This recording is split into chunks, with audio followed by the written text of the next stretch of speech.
வங்கக்கடலில் உருவான டிட்வா புயல் 30ஆம் தேதி அதிகாலை வட தமிழ்நாட்டை நோக்கி நகர வாய்ப்புள்ளதாக தென்மண்டல வானிலை ஆய்வு மையத்தின் தலைவர் அமுதா தெரிவித்தார். சென்னை நுங்கம்பாக்கத்தில் செய்தியாளர்களுக்கு பேட்டி அளித்த அவர், புயல் காரணமாக திருவாரூர், நாகை, தஞ்சை, புதுக்கோட்டை மாவட்டங்களுக்கு இன்று அதி கனமழைக்கான ரெட் அலர்ட் எச்சரிக்கை விடுக்கப்பட்டுள்ளதாக கூறினார். செங்கற்பட்டு, விழுப்புரம், கடலூர், மயிலாடுதுறை, தஞ்சை, திருவாரூர் மாவட்டங்களுக்கு சனிக்கிழமை ரெட் அலர்ட் விடுக்கப்பட்டுள்ளது. புதுச்சேரி மற்றும் காரைக்கால் பகுதிகளிலும் அதி கனமழை பெய்யலாம் என தெரிவித்துள்ளது. அதேபோல தஞ்சாவூர், அரியலூர், பெரம்பலூர், கள்ளக்குறிச்சி, திருவண்ணாமலை, வேலூர், ராணிப்பேட்டை, காஞ்சிபுரம், திருவள்ளூர், சென்னை மாவட்டங்களுக்கு ஆரஞ்சு அலர்ட் விடுக்கப்பட்டுள்ளது. புயல் காரணமாக மீனவர்கள் அடுத்த 5 நாட்களுக்கு மீன்பிடிக்க கடலுக்கு செல்ல வேண்டாம் என வானிலை ஆய்வு மையம் எச்சரித்துள்ளது. தமிழக கடலோர பகுதிகள், குமரிக்கடல், மன்னார் வளைகுடா பகுதிகள் மற்றும் தென்மேற்கு வங்கக்கடல் பகுதிகளில் சூறைக்காற்று வீசக்கூடும் என்பதால் ஆழ்கடலுக்கு சென்றுள்ள மீனவர்கள் உடனே கரைக்கு திரும்பவும் அறிவுறுத்தப்பட்டுள்ளனர். தமிழ்நாட்டிற்கு புயல் எச்சரிக்கை விடுக்கப்பட்டதை அடுத்து முன்னெச்சரிக்கை நடவடிக்கைகள் தொடர்பாக முதலமைச்சர் மு.க. ஸ்டாலின் ஆலோசனை மேற்கொண்டார். சென்னை தலைமைச் செயலகத்தில் இருந்து மாவட்ட ஆட்சியர்களுடன் காணொலி மூலம் ஆலோசனை நடத்திய அவர், கனமழையை எதிர்கொள்ள தேவையான நடவடிக்கைகள் குறித்தும் பாதுகாப்பு முன்னேற்பாடுகள் குறித்தும் அவர் கேட்டறிந்தார். தமிழகத்தின் சில மாவட்டங்களுக்கு வரும் 29, 30 ஆகிய தேதிகளில் ரெட் அலர்ட் விடுக்கப்பட்டுள்ள நிலையில் மீட்பு மற்றும் நிவாரண மையங்களை தயார் நிலையில் வைத்திருக்குமாறு முதலமைச்சர் மு.க. ஸ்டாலின் அறிவுறுத்தியுள்ளார். அனைத்து மாவட்ட ஆட்சியர்களும் தயார் நிலையில் இருக்க வேண்டும் என்றும், தேவையான மாவட்டங்களுக்கு கண்காணிப்பு அதிகாரிகளை உடனடியாக அனுப்பி வைக்க வேண்டும் என்றும் உத்தரவிட்டுள்ளார். வங்கக்கடலில் டிட்வா புயல் உருவான நிலையில் தலா 30 பேர் கொண்ட 10 குழுக்கள் தயார் நிலையில் உள்ளதாக தேசிய பேரிடர் மீட்பு படை தெரிவித்துள்ளது. நவீன தொலைத்தொடர்பு சாதனங்கள், மரம் வெட்டும் கருவிகள், ரப்பர் படகுகள், முதலுதவி உபகரணங்கள் போன்ற கருவிகளுடன் ஆழ்நிலை நீர்மூழ்கி வீரர்களும் தயார் நிலையில் உள்ளதாக தெரிவித்துள்ளது. தாவேகாவில் இணைந்த செங்கோட்டையனை 28 பேர் கொண்ட உயர்மட்ட மாநில நிர்வாக குழுவின் தலைமை ஒருங்கிணைப்பாளராக நியமித்து கட்சியின் தலைவர் விஜய் உத்தரவிட்டுள்ளார். கூடுதலாக ஈரோடு, கோவை, திருப்பூர், நீலகிரி மாவட்டங்களின் அமைப்பு செயலாளராகவும் நியமனம் செய்யப்பட்டுள்ளார். விஜய் முன்னிலையில் தமிழக வெற்றி கழகத்தில் இணைந்த முன்னாள் அமைச்சர் செங்கோட்டையன் தலைவர்கள் நினைவிடத்தில் மரியாதை செலுத்தினார். தாவேகாவின் முன்னணி நிர்வாகிகளான புஸ்ஸி ஆனந்த், ஆதவ் அர்ஜுனா, நிர்மல்குமார், அருண்ராஜ் உடன் மெரினாவில் உள்ள அண்ணா, எம்ஜிஆர், ஜெயலலிதா நினைவிடங்களில் மலர் தூவி மரியாதை செலுத்தினார்.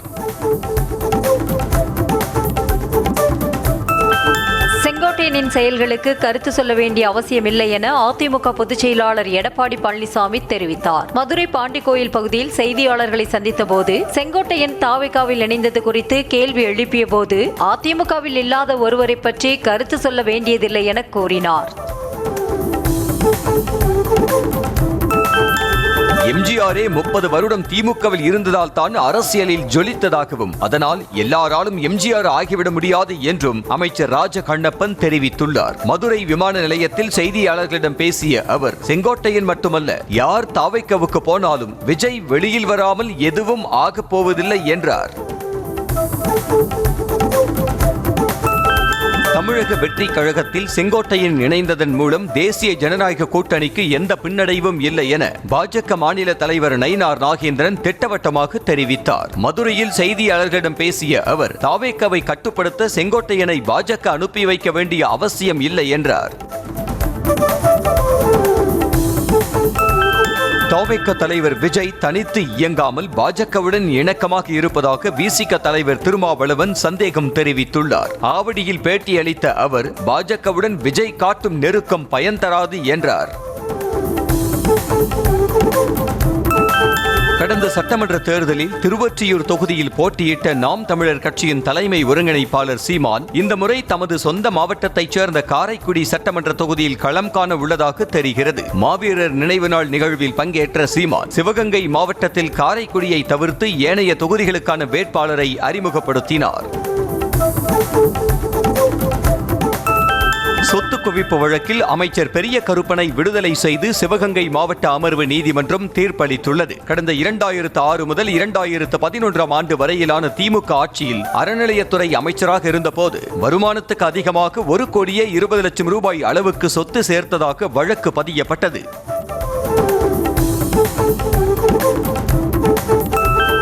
அரசியல் கட்சிகளின் கூட்டங்கள் மற்றும் ரோட் ஷோக்களுக்கான தமிழக அரசின் வழிகாட்டு நெறிமுறைகள் ஒவ்வொன்றையும் எதிர்த்து வழக்கு தொடரும் வகையில் இருப்பதாக சென்னை உயர்நீதிமன்றம் கருத்து தெரிவித்திருக்கிறது. தமிழக அரசின் வழிகாட்டு நெறிமுறைகளை பார்க்கும்போது ரோட் ஷோக்களுக்கு அனுமதி பெறுவதென்பது தேர்வு எழுதி வெற்றி பெற வேண்டிய நிலை போல் உள்ளதாக நீதிபதிகள் கருத்து தெரிவித்தனர்.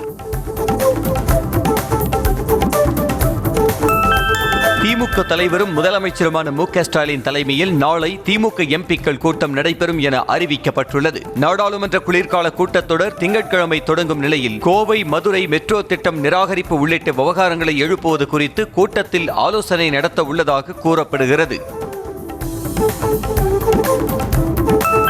அணுசக்தி துறையிலும் தனியாருக்கு அனுமதி வழங்க வரலாற்று சிறப்புமிக்க சீர்திருத்தங்களை தயாரித்து வருவதாக பிரதமர் மோடி தெரிவித்துள்ளார். விண்வெளி துறையில் தனியாருக்கு அனுமதி வழங்கியதன் மூலம் பெரிய வளர்ச்சியை கண்டது போலவே அணுசக்தி துறையிலும் புதிய முதலீடுகள், மேம்பட்ட தொழில்நுட்பங்கள், புதிய கண்டுபிடிப்புகளின் முயற்சியை துரிதப்படுத்த இம்முடிவு உதவும் எனவும் பிரதமர் கருத்து தெரிவித்தார். பார்வையற்றோருக்கான T20 உலகக்கோப்பையை வென்ற இந்திய வீராங்கனைகளை நேரில் அழைத்து பாராட்டிய பிரதமர் மோடி அவர்களுக்கு இனிப்பு வழங்கி வாழ்த்து தெரிவித்து கிரிக்கெட் பேட்டை பரிசாக வழங்கினார். இது தொடர்பாக பிரதமர் மோடி வெளியிட்டுள்ள எக்ஸ் பதிவில் இந்த சாதனை வருங்கால சந்ததியினருக்கு ஊக்கமளிக்கும் என்றார். முதலமைச்சர் பதவி விவகாரம் கர்நாடக அரசியலில் பூகம்பத்தை ஏற்படுத்தியிருக்கும் நிலையில் நீதிபதியாக இருந்தாலும் சரி, தலைவராக இருந்தாலும் சரி வாக்குப்படி நடந்து கொள்ள வேண்டும் என துணை முதலமைச்சர் D.K. சிவக்குமார் எக்ஸ் தளத்தில் பதிவிட்டுள்ளது சலசலப்பை ஏற்படுத்தியுள்ளது. இந்த கருத்து அரசியலமைப்பு தினத்தை முன்னிட்டு வெளியிடப்பட்டதாகவும் காங்கிரஸ் தலைமையை இலக்காக கொண்டதல்ல என்றும் அவர் விளக்கமளித்துள்ளார். இந்தியாவின் மிக உயரமான ராமரின் வெண்கல சிலை கோவாவின் ஸ்ரீ சமஸ்தானம் கோகர்ண பரதக்கலி ஜீவோட்டம் மடத்தில் பிரதமர் மோடி இன்று திறந்து வைக்க உள்ளார். கோவாவின் கனகோனாவில் உள்ள ஸ்ரீ சமஸ்தானம் கோகர்ண பரதக்கலி ஜீவோட்டம் மடத்தில் நிறுவப்பட்ட ராமரின் 77 அடி வெண்கல சிலை இன்று புனிதமாக பிரதிஷ்டை செய்யப்படுகிறது. இதற்கான பிராண பிரதிஷ்டை பூசைகள் நடைபெற்று வருகின்றன. ஏமனில் ஆகஸ்ட் மாதம் ஏற்பட்ட வெள்ளத்தால் பாதிக்கப்பட்ட மக்களுக்கு உதவுவதற்காக இந்திய கடற்படை சுமார் 67 டன் மருத்துவ உதவிகளை வழங்கியது. இந்தியாவின் தொடர்ச்சியான மனிதாபிமான உதவி மற்றும் பேரிடர் நிவாரண நடவடிக்கைகளின் ஒரு பகுதியாக 4572 பெட்டிகளில் நிரம்பிய இந்த உதவியை இந்திய கடற்படை கப்பலான INS சென்னை வழங்கியதாக கடற்படை தெரிவித்திருக்கிறது. உலக ஒழுங்கு சிதைந்து வருவதாக இந்திய ராணுவ தளபதி உபேந்திர திவேதி எச்சரிக்கை விடுத்துள்ளார். பெரும் சக்திகளின் போட்டி உலகத்தை பல துருவங்களாக பிரித்து வருவதாகவும் இந்த மாற்றங்கள் வருங்கால பாதுகாப்பு சூழ்நிலையை மேலும் சிக்கலாக்கும் என்பதால் அதற்கான ராணுவ மற்றும் மூலோபாய தயாரிப்புகள் இந்தியாவுக்கு அவசியம் என ராணுவ தளபதி உபேந்திர திவேதி தெரிவித்துள்ளார். குஜராத், அஸ்ஸாமில் செமி கண்டக்டர் ஆலை தொடங்க மத்திய அமைச்சரவை அனுமதி அளித்த 4 வாரங்களில் பாஜகவுக்கு டாடா நிறுவனம் 758 கோடி ரூபாய் நன்கொடை அளித்திருக்கிறது. ஆலைக்காக 1,18,000 கோடி ரூபாய் முதலீடு செய்த டாடா குழுமத்திற்கு மத்திய அரசு சுமார் 44,000 கோடி ரூபாய் மானியம் வழங்கியது. தூத்துக்குடியில் சில பகுதிகளில் ஏற்பட்ட வெள்ள பாதிப்புகளை தொடர்ந்து கண்காணித்து வருவதாக திமுக MP கனிமொழி கூறியுள்ளார். வெள்ள பாதிப்புகளையும் அதனை தொடர்ந்து மேற்கொள்ளப்படும் சீரமைப்பு பணிகளையும் பார்வையிட்ட கனிமொழி செங்கோட்டையின் தாவேக்காவில் இணைந்தது பற்றி அதிமுகவிடம்தான் கேட்க வேண்டும் என தெரிவித்திருக்கிறார். ஈரோடு மாவட்டம் கோபிச்செட்டிப்பாளையத்தில் வரும் 30ஆம் தேதி அதிமுக பரப்புரை மேற்கொள்ளும் இடத்தில் மாவட்ட கண்காணிப்பாளர் சுஜாதா ஆய்வு செய்து பாதுகாப்பு நடவடிக்கைகள் குறித்து கேட்டறிந்தார். கரூர் சம்பவத்திற்கு பிறகு அரசியல் கட்சிகளின் கூட்டத்திற்கு பல்வேறு வழிகாட்டு நெறிமுறைகள் வகுக்கப்பட்டுள்ளது. மாநகர் போக்குவரத்து கழகத்தில் இதுவரை 1155 பேருக்கு கருணையின் அடிப்படையில் பணி வழங்கப்பட்டுள்ளதாக போக்குவரத்து துறை அமைச்சர் சிவசங்கர் பெருமிதம் தெரிவித்துள்ளார். சென்னை பல்லவன் இல்லத்தில் நடைபெற்ற நிகழ்ச்சியில் பேசிய அவர் MTC பேருந்துகளை பள்ளி வளாகத்திற்குள் செலுத்தும் திட்டம் வரவேற்பை பெற்றதாக கூறினார். தமிழ்நாடு வந்தாரை வாழ வைக்கும் என்றாலும் வந்தவரெல்லாம் வாகைச்சூட நினைத்தால் எங்கள் போர்க்குணம் விடாது என மக்கள் நீதி மய்ய தலைவர் கமல்ஹாசன் கூறியுள்ளார். சென்னை ராஜா அண்ணாமலை மன்றத்தில் உதயநிதி பிறந்தநாள் விழாவில் பேசிய அவர் தாம் சேர வேண்டிய இடத்தில்தான் சேர்ந்திருப்பதாக கூறினார். இளைஞர்கள் எங்கள் பின்னால் தான் இருக்கிறார்கள் என யார் வேண்டுமானாலும் சொல்லலாம். ஆனால் உண்மையில் அவர்கள் அனைவரும் உதயநிதி பின்னால் தான் அணிவகுத்து நிற்பதாக முன்னாள் அமைச்சர் பொன்முடி கூறியிருக்கிறார். சென்னை சைதாப்பேட்டையில் நடந்த உதயநிதி பிறந்தநாள் விழா பொதுக்கூட்டத்தில் அவர் இவ்வாறு பேசியிருக்கிறார். தாவேக கூட்ட நெரிசலில் சிக்கி 41 பேர் உயிரிழந்த விவகாரம் தொடர்பாக பாதிக்கப்பட்டவர்களின் குடும்பத்தினரிடம் சிபிஐ அதிகாரிகள் விசாரணை மேற்கொண்டனர். சிபிஐ அனுப்பிய சம்மனை ஏற்று 9 குடும்பத்தை சேர்ந்தவர்கள் நேரில் ஆஜராகி சம்பவத்தன்று நடந்தது குறித்து விளக்கமளித்தனர்.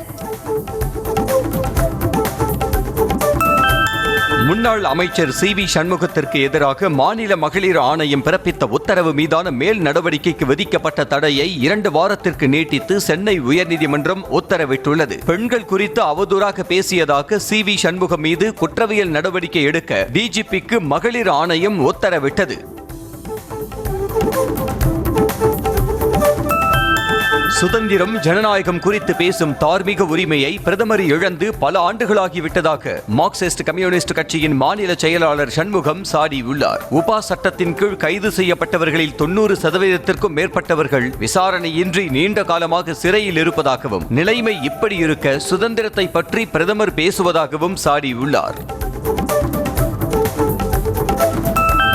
பெண்ணை மிரட்டி பாலியல் வன்கொடுமை செய்த வழக்கில் குற்றச்சாட்டுக்கு ஆளான திமுக ஒன்றிய செயலாளர் பாஸ்கரனை கைது செய்ய வலியுறுத்தி விழுப்புரத்தில் முன்னாள் அமைச்சர் சி.வி. சண்முகம் தலைமையில் மெழுகுவர்த்தி ஏந்தி போராட்டத்தில் ஈடுபட்ட அதிமுகவினரை போலீசார் கைது செய்தனர். அதிமுக முன்னாள் அமைச்சர் கே.பி. முனுசாமி மீதான வழக்கை ரத்து செய்து சென்னை உயர்நீதிமன்றம் உத்தரவிட்டுள்ளது. பெண்களுக்கு எதிரான குற்றங்களை தடுக்க திமுக அரசு தவறிவிட்டதாக கூறி கடந்த 2024 டிசம்பர் மாதம் கிருஷ்ணகிரியில் அதிமுக சார்பில் ஆர்ப்பாட்டம் நடைபெற்றது. அனுமதியின்றி போராட்டம் நடத்தியதாக கே.பி. முனுசாமி மீது போலீசார் வழக்கு பதிவு செய்தனர். காஞ்சிபுரம் மாவட்டம் ஸ்ரீபெரும்புதூரில் துணை முதலமைச்சர் உதயநிதியின் பிறந்தநாள் கொண்டாட்டத்தின் போது நிர்வாகிகள் வாக்குவாதத்தில் ஈடுபட்டதால் பரபரப்பு ஏற்பட்டது. ஒன்றிய இளைஞரணி அமைப்பாளர் மனோஜ் மற்றும் இருங்காட்டுக்கோட்டை திமுக நிர்வாகி சுதாகர் ஆகியோரை திமுக ஒன்றிய செயலாளர் கோபால் தரக்குறைவாக பேசியதாக கூறப்படுகிறது. கடலூர் மாவட்டம் பரவனாறு பாசன பகுதிகளை டெல்டா பகுதியாக அறிவிக்க வேண்டும் என பசுமை தாயகத்தின் தலைவர் சௌமியா அன்புமணி கோரிக்கை விடுத்துள்ளார். கடலூர் நொச்சிக்காடு பகுதியில் அமைய உள்ள புதிய தொழிற்பேட்டைக்கு எதிர்ப்பு தெரிவிக்கும் மக்களை சந்தித்து ஆதரவளித்த அவர் மக்களின் குறைகளையும் கேட்டறிந்தார். சென்னை ஒன் செயலியிலேயே இனி மாதாந்திர பஸ் பாஸ் பெறும் வசதி அறிமுகம் செய்யப்பட்டுள்ளது. பயணிகளுக்கு கூடுதல் வசதியாக விருப்பமான தேதிகளை செயலியில் தேர்வு செய்து பாஸ்களை பெற்றுக்கொள்ளலாம் என்றும் தெரிவிக்கப்பட்டுள்ளது. ஆருத்ரா கோல்டு நிதி நிறுவன மோசடியில் சட்டவிரோத பண பரிமாற்றம் தொடர்பாக சென்னை, காஞ்சிபுரம், மும்பை மற்றும் கொல்கத்தாவில் உள்ள 21 இடங்களில் நடைபெற்ற சோதனையில் 22 லட்சம் ரூபாய் ரொக்கம் மற்றும் 1,50,00,000 ரூபாய் மதிப்புள்ள சொத்து ஆவணங்கள் கைப்பற்றப்பட்டுள்ளதாக அமலாக்கத்துறை தெரிவித்திருக்கிறது. கல்லூரி மாணவி கூட்டு பாலியல் வன்கொடுமை செய்யப்பட்ட வழக்கில் கைதான 3வரையும் ஒருநாள் காவலில் எடுத்து விசாரிக்க காவல்துறைக்கு மகளிர் நீதிமன்றம் அனுமதி வழங்கியுள்ளது. கடந்த 3ஆம் தேதி விமான நிலையத்திற்கு பின்புறம் காரில் அமர்ந்து காதலருடன் பேசிக் கொண்டிருந்த மாணவியை 3 பேர் கும்பல் முட்புதருக்குள் தூக்கி சென்று பாலியல் வன்கொடுமை செய்தது. மின்சார ரயில்களில் ஆபத்தான பயணம் மேற்கொள்வதை இளைஞர்களும் மாணவர்களும் தவிர்க்க வேண்டும் என தெற்கு ரயில்வே எச்சரித்திருக்கிறது. நடைமேடையில் சறுக்குவது, படிக்கட்டுகளில் தொங்கிச் செல்வது போன்ற உயிருக்கு ஆபத்தை விளைவிக்கும் பயணங்களை மேற்கொள்வோர் மீது ரயில்வே சட்டத்தின் கீழ் கடுமையான நடவடிக்கை எடுக்கப்படும் என எச்சரிக்கப்பட்டுள்ளது. கரூர் மாவட்டம் வெண்ணெய்மலை அருகே நீதிமன்ற உத்தரவின் பேரில் கோவிலுக்கு சொந்தமான இடங்களில் உள்ள கட்டடங்களுக்கு அலுவலர்கள் சீல் வைத்தனர். வெண்ணெய்மலை கடைவீதியில் அமைந்துள்ள வீடு மற்றும் 30க்கும் மேற்பட்ட கடைகளுக்கு சீல் வைக்கப்பட்ட நிலையில் பாலசுப்பிரமணிய சுவாமி கோயில் முன்பு ஏராளமானோர் குவிந்தனர். சேலம் மாவட்டம் வாழப்பாடி அருகே திமுக கிளை செயலாளர் சுட்டுக் கொல்லப்பட்ட சம்பவத்தில் அவரது உறவினர்கள் 4 பேர் கைது செய்யப்பட்டுள்ளனர். கீழ்நாடு பகுதியைச் சேர்ந்த திமுக கிளை செயலாளரான ராஜேந்திரன் என்பவருக்கும் அவரது பங்காளி ராஜமாணிக்கம் என்பவருக்கும் இடையிலான நிலப்பிரச்சனையே கொலைக்கு காரணம் என தெரிய வந்துள்ளது. தஞ்சாவூர் மாவட்டம் பட்டீஸ்வரத்தில் கோபிநாத பெருமாள் கோவில் திருப்பணியின் போது சுற்றுச்சுவர் இடிந்து விழுந்ததில் 2 வயது குழந்தை உட்பட 3 பேர் இடிபாடுகளுக்குள் சிக்கிக் கொண்டது அதிர்ச்சியை ஏற்படுத்தியுள்ளது. கோவிலை ஒட்டி வசித்து வரும் தமிழ்மணி, தாமரை செல்வி, குழந்தை ஆனந்த கண்ணன் ஆகியோர் காயமடைந்து மருத்துவமனையில் அனுமதிக்கப்பட்டுள்ளனர். வாணியம்பாடி அருகே இரவோடு இரவாக திறக்கப்பட்ட அரசு மதுபான கடையை அகற்றக் கோரி கிராம மக்கள் மதுபான கடையை முற்றுகையிட்டனர். திருப்பத்தூர் மாவட்டம் வளையாம்பட்டு பகுதியில் மக்களின் எதிர்ப்பையும் மீறி மதுபான கடை திறக்கப்பட்டுள்ளது. பள்ளி மற்றும் கல்லூரி மாணவிகள், தொழிற்சாலைகளுக்கு வேலைக்கு செல்லும் பெண்களுக்கு பாதுகாப்பு இல்லை என்று அப்பகுதி மக்கள் தெரிவித்தனர். ராணிப்பேட்டை அருகே மனைவி மற்றும் மகனை கொன்ற நபருக்கு இரட்டை ஆயுள் தண்டனை விதித்து நீதிமன்றம் தீர்ப்பு வழங்கியது. ஆற்காடு தாஜ்புரா பகுதியைச் சேர்ந்தவர் ராஜேஷ். தனது மனைவி உமா மகேஸ்வரி செல்போனில் அடிக்கடி பேசிக் கொண்டிருந்ததால் ஆத்திரமடைந்த இவர் கடந்த 2003ஆம் ஆண்டு மனைவியை கத்தியால் குத்தி கொலை செய்ததோடு தூங்கிக் கொண்டிருந்த தனது 6 வயது மகனையும் கொலை செய்தார். விருதுநகர் மாவட்டம் ஆத்திக்குளம், புளியங்குளம் நீர்நிலைகளில் உள்ள சீமை கருவேல மரங்களை வெட்டுவதற்கான ஏல நடவடிக்கைக்கு தடை விதித்த உயர்நீதிமன்றம் ஏற்கனவே வெட்டப்பட்டுள்ள மரங்களை அகற்றக்கூடாது என உத்தரவிட்டுள்ளது. நீதிமன்ற உத்தரவை மீறி ஏல அறிவிப்பு வெளியிட்டது ஏன் என்பது குறித்து விசாரித்து அறிக்கை தாக்கல் செய்ய மாவட்ட ஆட்சியருக்கு உத்தரவிட்டுள்ளது. கும்பகோணத்தில் காங்கிரஸ் நிர்வாகிகள் ஒருவரை ஒருவர் நாற்காலிகளை வீசி தாக்கிக் கொண்டனர். தஞ்சை வடக்கு மாவட்டத்திற்கு புதிய தலைவர் தேர்வு செய்வது தொடர்பாக நேர்காணல் நிகழ்ச்சி நடைபெற்றது. அப்போது தமாகவில் இருந்து விலகி காங்கிரஸில் இணைந்த குமரனுக்கு பதவி கேட்டு அவரது ஆதரவாளர்கள் கோஷம் எழுப்பினர். நாமக்கல் மாவட்ட காவல் கண்காணிப்பாளர் அலுவலகத்தில் பெட்ரோல் கேனுடன் தற்கொலை செய்ய முயன்ற தம்பதியால் பரபரப்பு ஏற்பட்டது. தங்களது நிலத்தில் வழிபாதை தொடர்பாக 13 லட்சம் ரூபாய் வரை லஞ்சம் கொடுத்தும் சிலர் ஏமாற்றியதாக சிவசாமி, சாந்தி தம்பதி புகார் தெரிவித்தனர். புதுக்கோட்டை அருகே தனியார் கல்லூரி மாணவன் தற்கொலை செய்து கொண்டது தொடர்பாக முறையாக விசாரணை நடத்தவில்லை என கூறி அவரது உறவினர்கள் கல்லூரி முன்பு போராட்டம் நடத்தினர். வம்பன் பகுதியில் உள்ள புஷ்கரம் வேளாண் கல்லூரியில் படித்து வந்த மதன்குமார் கல்லூரி விடுதியில் தூக்கிட்டு தற்கொலை செய்து கொண்டார். சென்னை யானைக்கவுனியில் நகை பட்டறை உரிமையாளரை தாக்கி தங்க நாணயங்கள், வெள்ளி மற்றும் தாமிர நாணயங்களை கொள்ளையடித்த 4 பேரை தனிப்படை போலீசார் ராஜஸ்தானில் கைது செய்தனர். கடந்த 24ஆம் தேதி ஜெகதீஷ் என்பவரது கடைக்கு வந்த இருவர் தங்க நாணயத்தில் முத்திரை பதிக்க வேண்டும் என கோரி உரிமையாளரை தாக்கி கடையை சூறையாடி சென்றுள்ளனர். கடலூர் மாவட்டம் சேத்தியாத்தோப்பு அருகே NLCயில் இருந்து உபரி நீர் வெளியேற்றப்படும் பரவனாற்று வாய்க்காலை தூர்வார வலியுறுத்தி பசுமை தாயகம் தலைவர் சௌமியா அன்புமணி தலைமையில் போராட்டம் நடைபெற்றது. கரைமேடு கிராமத்தில் உள்ள பரவனாற்று வாய்க்கால் செடி கொடிகள் மண்டி கிடப்பதால் வயல்களுக்குள் தண்ணீர் புகுந்து விடுவதாக விவசாயிகள் குற்றம் சாட்டினர். ஈரோடு மாவட்டம் பர்கூர் மலையில் 1 மாதமாக விவசாய பயிர்களை சேதப்படுத்தி வரும் ஒற்றை காட்டு யானையை விரட்ட வேண்டும் என விவசாயிகள் கோரிக்கை வைத்துள்ளனர். குடியிருப்பு மற்றும் விளைநிலங்களை தொடர்ந்து சேதப்படுத்தி வரும் காட்டு யானை மக்களையும் அச்சுறுத்தி வருவதாக கூறப்படுகிறது. தவேக தலைவர் விஜய் அழைத்தால் தமிழக வெற்றி கழகத்தில் இணைவேன் என நடிகர் தாடி பாலாஜி தெரிவித்துள்ளார். கன்னியாகுமரி மாவட்டம் குமாரபுரம் அருகே செய்தியாளர்களை சந்தித்த அவர் தவேக தலைவர் விஜய்க்கு தொடர்ந்து களத்தில் இருந்து பணியாற்றி வருவதாக தெரிவித்தார். திருப்பூரில் தேமுதிக பொதுச் செயலாளர் பிரேமலதாவை வரவேற்கும் வகையில் கட்சியினர் சாலையின் நடுவே கொடிக்கம்பங்களை நட்டு இருந்ததால் வாகன ஓட்டிகள் கடும் சிரமம் அடைந்தனர். எப்போதும் போக்குவரத்து நெரிசல் மிகுந்து காணப்படும் குறுகலான குமரன் சாலையின் நடுவே கொடிக்கம்பங்கள் நடப்பட்டிருந்ததால் மக்கள் அவதியடைந்தனர். புதுச்சேரியில் பூமி பூஜை நிகழ்ச்சியில் பங்கேற்ற முதலமைச்சர் ரங்கசாமியிடம் பேருந்து வசதி கேட்டு ஒருவர் வாக்குவாதத்தில் ஈடுபட்டதால் பரபரப்பு ஏற்பட்டது. நரம்பை கிராமத்தைச் சேர்ந்த நபர் கிராமத்திற்குள் ஏன் பேருந்து இயக்கவில்லை என கேள்வி எழுப்பிய நிலையில் 1 வாரத்திற்குள் பேருந்து வந்துவிடும் என கூறி முதலமைச்சர் அங்கிருந்து சென்றார். தருமபுரி மாவட்டம் பாலக்கோடு அருகே விபத்தில் சிக்கி 2 இளைஞர்கள் பலியான நிலையில் இறப்பில் மர்மம் இருப்பதாக கூறி உறவினர்கள் காவல் நிலையத்தை முற்றுகையிட்டனர். சுனில்குமார் தனது இருசக்கர வாகனத்தில் தனது நண்பர் முருகனுடன் பாலக்கோடு நோக்கி சென்று கொண்டிருந்த போது அடையாளம் தெரியாத வாகனம் மீது மோதி இருவரும் சம்பவ இடத்திலேயே உயிரிழந்தனர். தஞ்சாவூர் மாவட்டம் பூண்டி கிராமத்தில் உள்ள துணை அஞ்சல் நிலையத்தில் சுற்றுப்புற சூழலை தூய்மையாக வைத்துக் கொள்ள வேண்டும் என்பதை வலியுறுத்தும் வகையில் புதிய தபால் தலை வெளியிடப்பட்டது. மாட்டு வண்டியில் ஊர்வலமாக எடுத்து வரப்பட்ட தபால் தலையை திருச்சி மத்திய அஞ்சல் துறை தலைவர் நிர்மலா தேவி வெளியிட்டார்.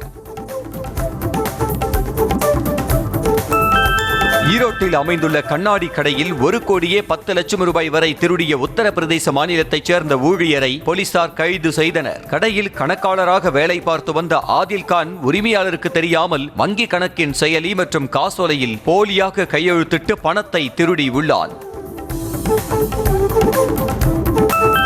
சென்னையில் மருத்துவ விடுப்பில் வீட்டில் ஓய்வெடுத்துக் கொண்டிருந்த சிறப்பு உதவி காவல் ஆய்வாளர் கழுத்தை அறுத்து தற்கொலை முயற்சியில் ஈடுபட்டது அதிர்ச்சியை ஏற்படுத்தியுள்ளது. தாம்பரம் காவல் ஆணையரக போக்குவரத்து பிளானிங் பிரிவில் பணியாற்றி வந்த பாபு காத்திருப்பு பட்டியலுக்கு மாற்றப்பட்டு மீண்டும் பணி மாறுதல் செய்யப்படாததால் மன உளைச்சலடைந்ததாக தெரிகிறது.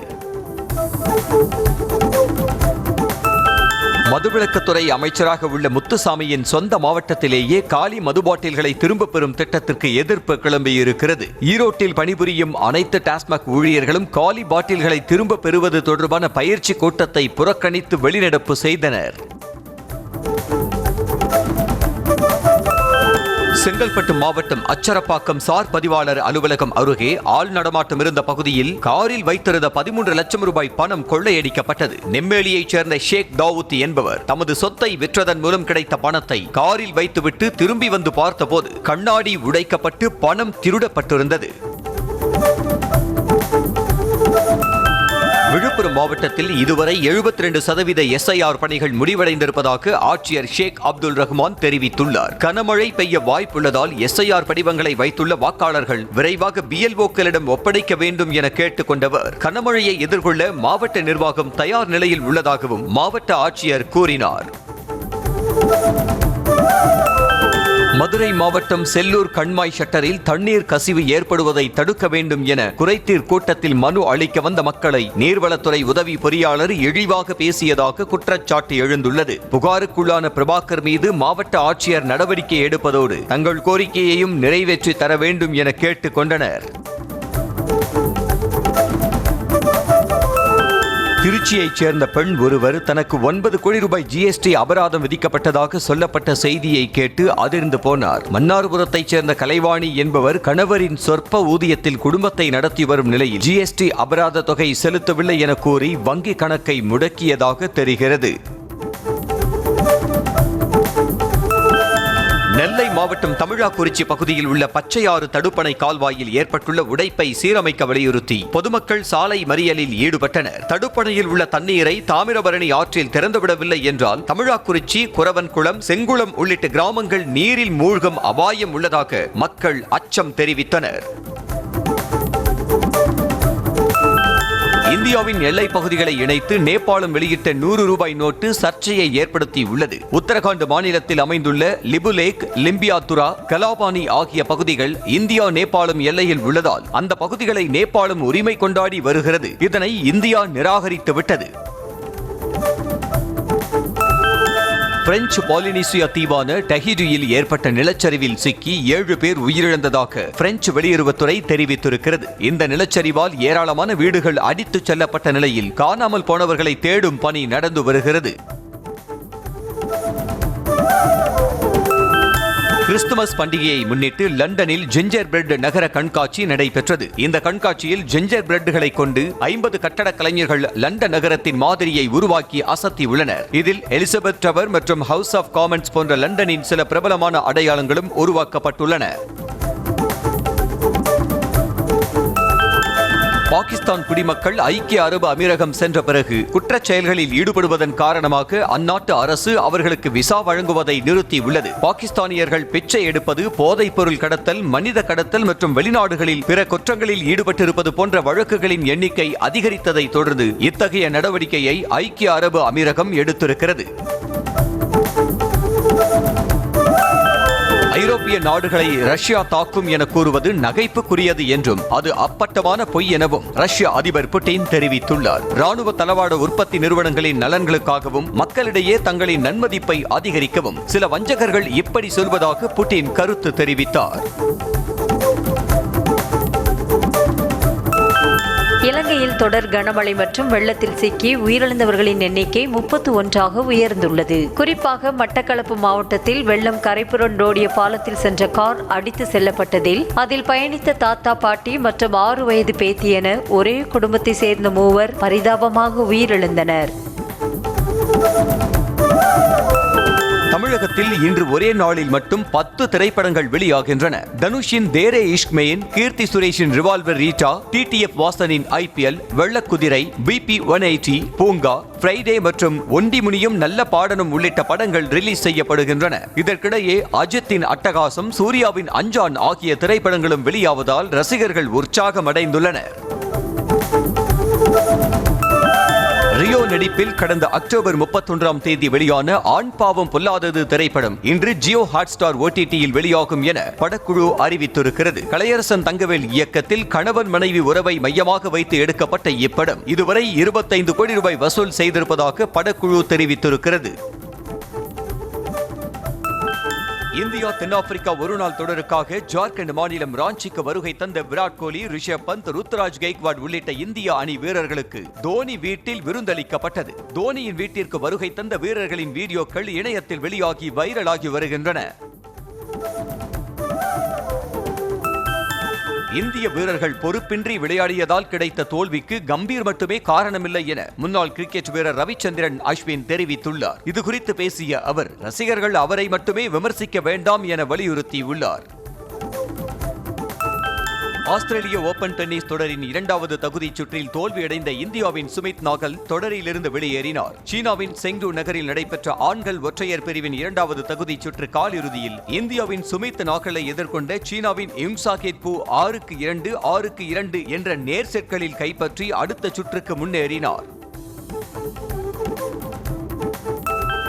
பழனி தண்டாயுதபாணி சுவாமி கோயிலில் திருக்கார்த்திகை விழா காப்பு கட்டுதலுடன் துவங்கியுள்ளது. மலைக்கோயிலில் சாயரச்சை பூசையில் விநாயகர், மூலவர், சண்முகர், சின்னகுமார சுவாமி, மயில் வாகனத்திற்கு காப்பு கட்டுதல் நடைபெற்றது. தொடர்ந்து சண்முகர் அர்ச்சனை, தீபாராதனை, சின்னகுமார சுவாமி புறப்பாடு உள்ளிட்டவை விமரிசையாக நடந்து முடிந்தது. தஞ்சை மாவட்டம் கும்பகோணத்தில் அமைந்துள்ள ஸ்ரீ ஆதி கும்பேஸ்வர சுவாமி கோயிலில் வரும் டிசம்பர் 1ஆம் தேதி கும்பாபிஷேகம் நடைபெறவுள்ளதை முன்னிட்டு கோயில் கோபுரம் வண்ண மின் விளக்குகளால் ஜொலித்தது. முதல் கால யாக பூசை தொடங்கிய நிலையில் திரளான பக்தர்கள் கலந்து கொண்டு சுவாமி தரிசனம் செய்தனர். ராமநாதபுரம் மாவட்டம் பரமக்குடியில் அமைந்துள்ள மீனாட்சி சுந்தரேஸ்வரர் ஆலயத்தில் சம்பக சஷ்டி விழாவை முன்னிட்டு திருவிளக்கு பூசை நடைபெற்றது. பைரவருக்கு அர்த்தநாரீஸ்வரர் அலங்காரம் செய்யப்பட்ட நிலையில் பெண்கள் குத்து விளக்கேற்றி வழிபாடு செய்தனர்.